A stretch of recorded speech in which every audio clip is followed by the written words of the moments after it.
on the road with the Western Ag Network in Orlando at the American Angus Association Annual Convention, brought to you by IMI Global and Angus Link. This week finds us in Orlando, Florida, on the road attending Angus Convention 2023.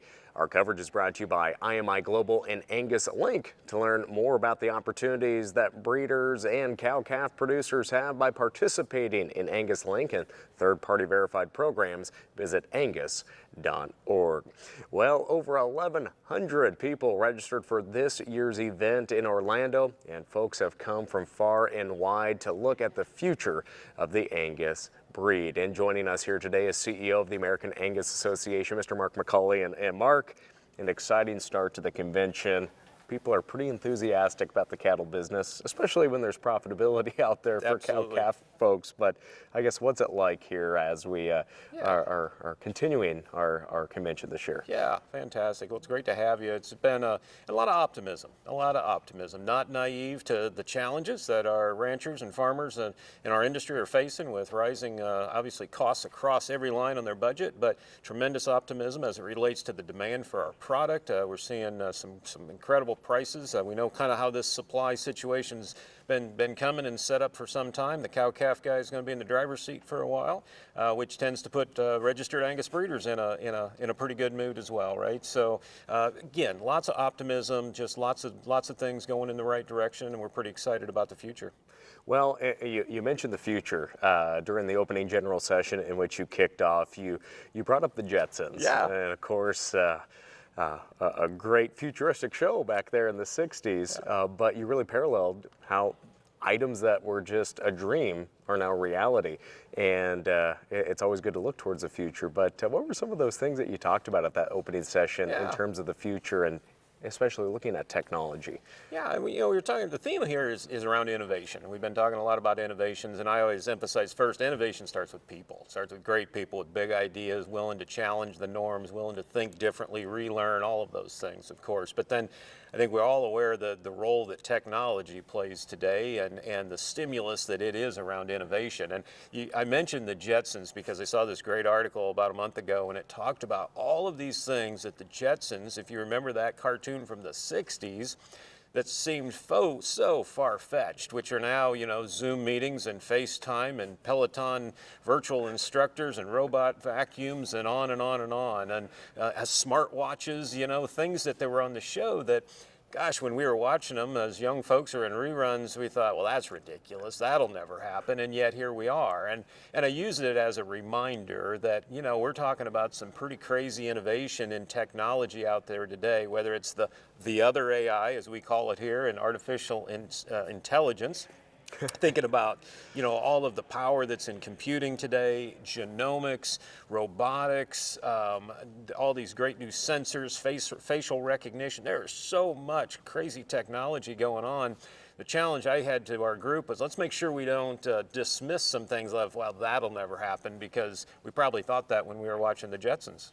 Well, and how difficult is that to weigh with your leadership board and looking at all these technologies that truly just come so fast, so you don't get left behind? But because some of these are far-fetched, but some of them truly can be a real application that could help producers save some time and money and energy. Yeah. I mean, facial recognition, that sounds crazy, but that is being explored in the cattle business. Absolutely. I mean, we all know labor is such a huge challenge across our industry, across our society, candidly. But it is, so we think about some of these things as the potential to save, make things more efficient, make things easier, help with that labor situation.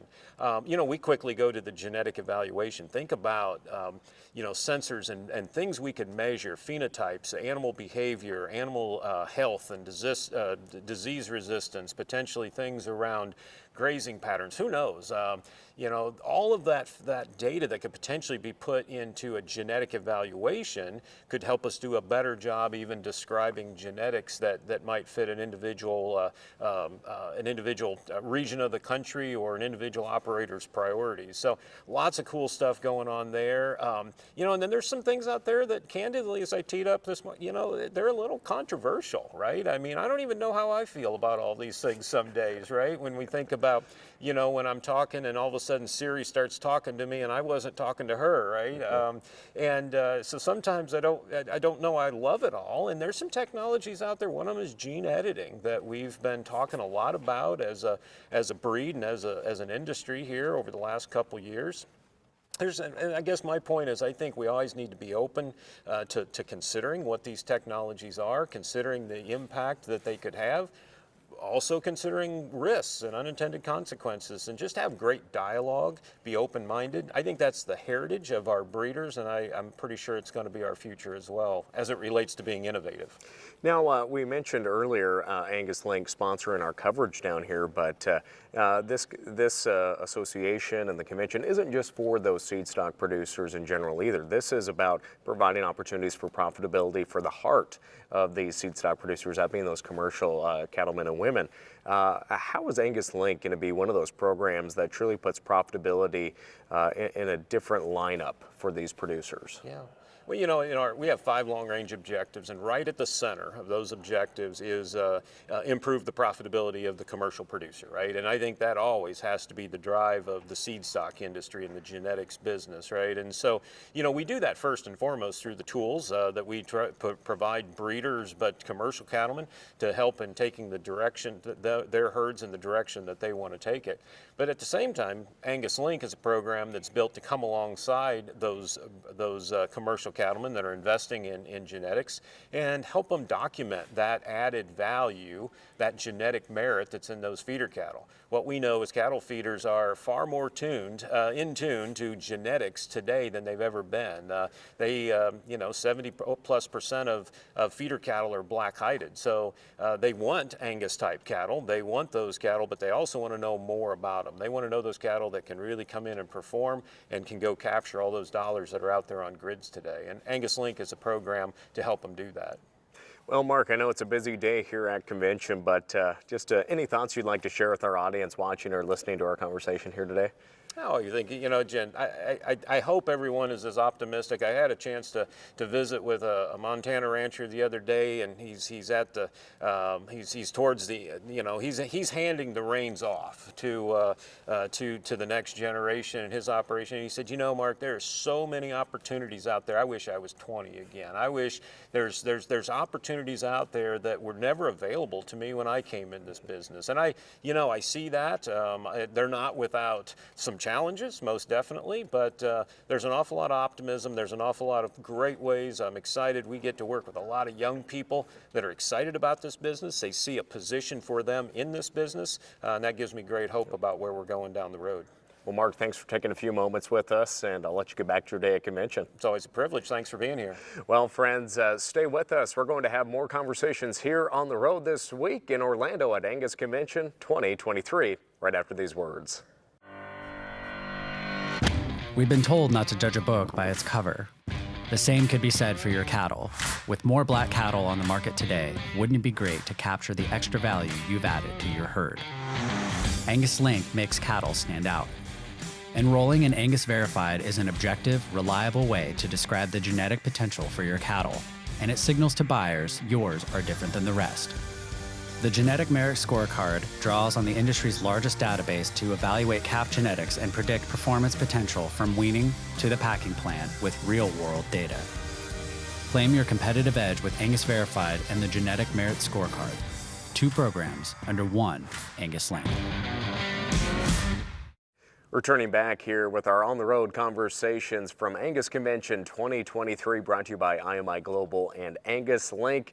The state of the Angus breed is one of our hot topics today in our conversations, and joining us from Stevenson Angus there in Montana is Mr. Darrell Stevenson. You are also a board member of the American Angus Association, so thanks for joining us here today. Absolutely. Thanks for having me. Well, you know, as we gather down here in Orlando, there's always a lot of talk about innovation and looking towards the future, and also celebrating some of those successes that we've had over the past year and years in the past. But I guess from your perspective, how's convention going so far this year?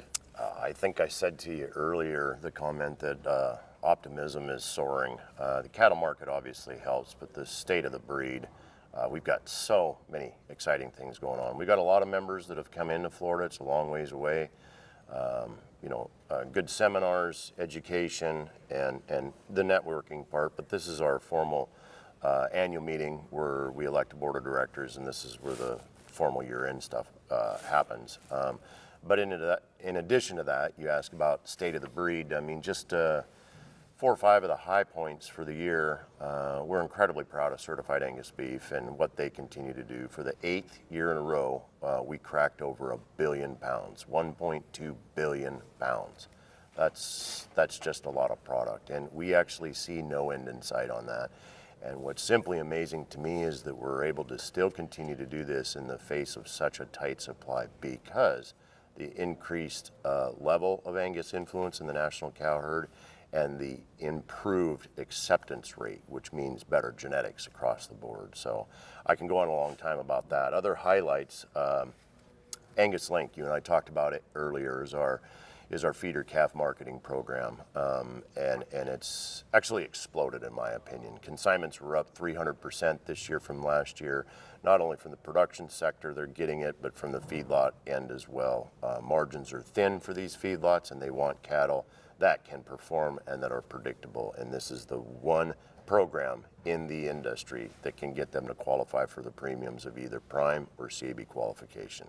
Very proud of where that's going. It's gaining some traction, and it's going to continue to explode. And speaking of Angus Link, for our viewers and listeners, we will have more of an in-depth conversation about the program and the collaboration that Angus Link has with IMI Global on just trying to get more participants, more cattle under that brand. So stay tuned here in a few days. We'll have more of that conversation with Angus Link and IMI, and Darrell is a part of that. So just a little bit of a teaser for that as well. Fantastic, and I appreciate it's not a new program, but there's a lot of questions to be asked, and the more people can get educated, the more value it's going to create for them, actually. So what are some of the other things that the breed has been looking at here this year? Very excited. The last month has actually had a couple big rollouts for us. For several years, we've been collaborating with the countries of Australia and Canada. Initially, we worked together collectively for the first time in history on our foot, claw, and angle EPDs, but we added 11 more performance traits. And so October 13th, we actually formally rolled out the World Angus database. And this puts Canada, the United States, Australia, and a lot of New Zealand on the same playing field. So we're looking at the same genetics on the same playing field. I think that's important for the American membership twofold. Number one, it puts us on an even playing field so we can sort and shop for genetics worldwide now, and I think it's going to create a lot of demand here at home. But number two, and selfishly, more importantly, is we secured up that many more phenotypes in our database, and we added a lot more cattle that'll be registered in those data points through the year. It really puts us in a position of envy, galvanizing the strength of our phenotypic database. Secondarily to that, a long time coming, very excited about the release of another research format EPD called Functional Longevity. And this is I think it's overdue actually.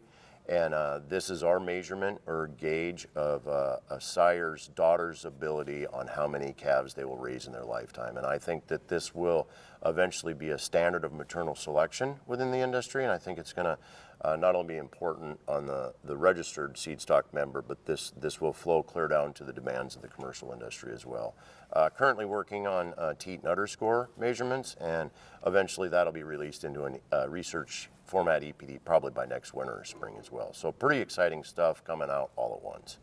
And I guess for maybe our viewers and listeners back at home that aren't able to attend an Angus convention, or maybe they should look towards attending one in the future, I guess, you know, it takes time, it takes money to come to one of these, but at the end of the day, if a producer can become more profitable Absolutely. by attending a continuing education event like this, I guess why should they look at attending a meeting like Angus Convention? Well, I'm so grateful for the attendance that people do make the effort, because it's not only the pure dollar cost of travel in a hotel room, but it's the cost of time away from home. I mean, we're all the same, we suffer that time away, but there is so much value in getting up to speed, your knowledge base, your networking, getting to know the people that are in the know, and then to learn about the programs that can actually create this value for you. I mean, from a commercial perspective, and the strength of Angus Link, for instance, I mean, every new enrollee this year couldn't have been more happy that they've finally stepped up to the plate to do that. It's put dollars into their pocket by doing so. Well, again, Darrell Stevenson, thanks for taking a little time with us here today to talk about just a few of the successes of the Angus Breed here this week. Thanks for joining us. That's awesome. Thank you, Lane. All right, friends, as we continue to have more conversations here on the road, we'll be back with more from Angus Convention 2023 here in Orlando. There's no question in my mind that third-party verification is important. It's being verified by someone other than me, and it just gives some confidence to the consumers that we are indeed doing what we say we do. People want the documentation. They want to know what you're doing. They want to know where the food they're eating, where it came from. By verifying and documenting and having transparency that they can move forward, and it's a third party that's telling that story, it's to everybody's benefit.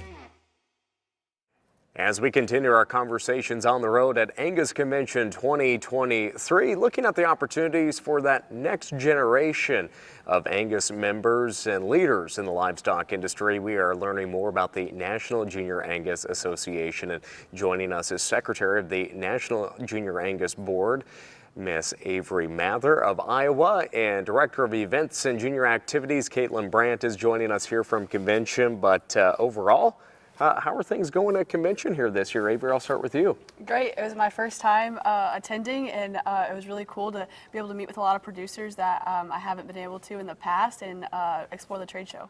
Well, thanks for being with us here, and have fun with the rest of your convention here this week. And Caitlin, from the event side of things and keeping things rolling, how is Convention going this year? It's going. I think this is a great backdrop for Angus Convention. You coming from Montana, me from South Dakota. It's nice to be able to pack the winter clothes away for a few more days while we enjoy the sunshine and the sun down here. Well, again, it is nice down here. Yeah. It is warmer. We had a foot of snow last week, so. I'm not quite there. Yeah, I'm enjoying the warm weather. Yeah. Sorry, folks at home. That's why we bring you these conversations on the road. But Avery, from your perspective as a young person in agriculture and getting to serve on the junior board, what really sparked your interest to become active and have that opportunity to wear that green jacket? Yeah, so I've been a part of the Junior Association since I was 8. My parents did not have a background in the Junior Association. They had cattle, but some crossbreds and different things. So I feel very blessed to have started to show Angus cattle and have some mentors in my life that guided me in that direction.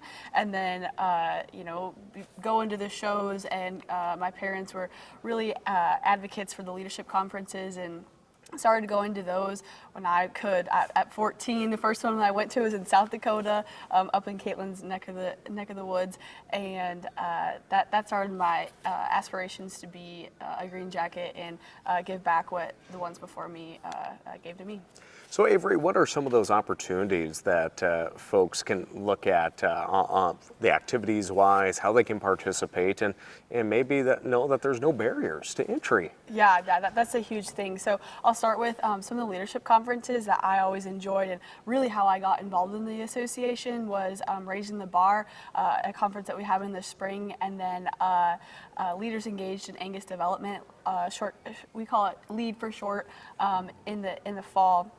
And those are 2 leadership conferences that rotate around the country, seeing different parts of agriculture, seeing different colleges, and really interacting with other Angus producers and other Angus juniors. And then, of course, Junior Nationals each year. Again, it rotates.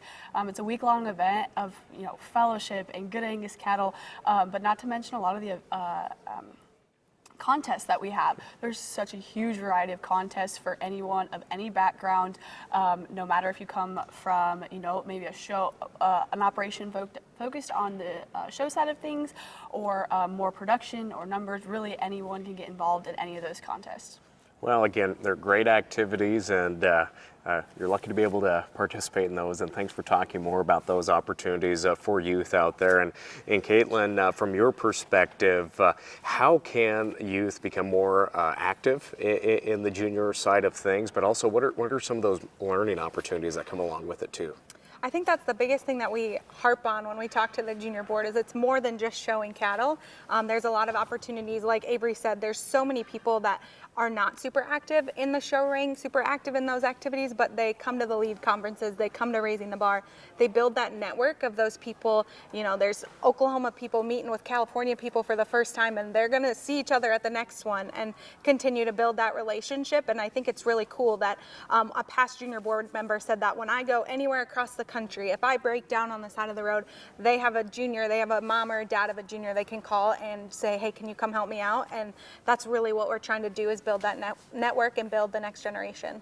And how about some of those maybe internship opportunities that youth can look at as well? Yeah, so there's different different internship opportunities within the association, but also through the Angus Foundation. So any of those production-oriented kids that they're like, oh, I don't think I can come back to our operation at this point in time, they can go get experience through the talent internship program through the Angus Foundation. So if anyone wants more information, gonna do a shameless plug here, check out the Angus Foundation website for the internship application.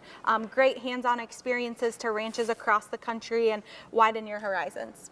And Avery, how about scholarships? Is there any opportunities for youth out there, and how can they learn more about that? Yeah, same. If you want to learn more about them, definitely visit the National Junior Angus website. But there's so many scholarships with, we have a lot of gracious donors that really see value in supporting our Angus youth through education and further education. So yeah, visit the website to see all those scholarships. And again, there's some for people of every background.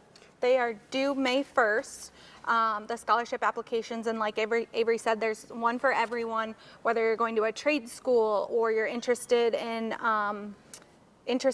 furthering your education through a graduate program. There are literally scholarships for everyone, and I think that's a misconception, is that you don't have to be super active on the national level. There's state scholarships as well, so just check those out if you're interested. A lot of great information, so thank you so much to Caitlin and Avery for joining us here today. And friends, for more information on the National Junior Angus Association, all they provide, just visit them online as well. Well, these are just a few of the conversations that we had at Angus Convention in Orlando. Check out all the conversations we had with cattlemen and women on our website, westernagnetwork.com, our Facebook channel, or YouTube. Reporting from Angus Convention, I'm Lane Nordblond. On the road with the Western Ag Network in Orlando at the American Angus Association Annual Convention, brought to you by IMI Global and Angus Link.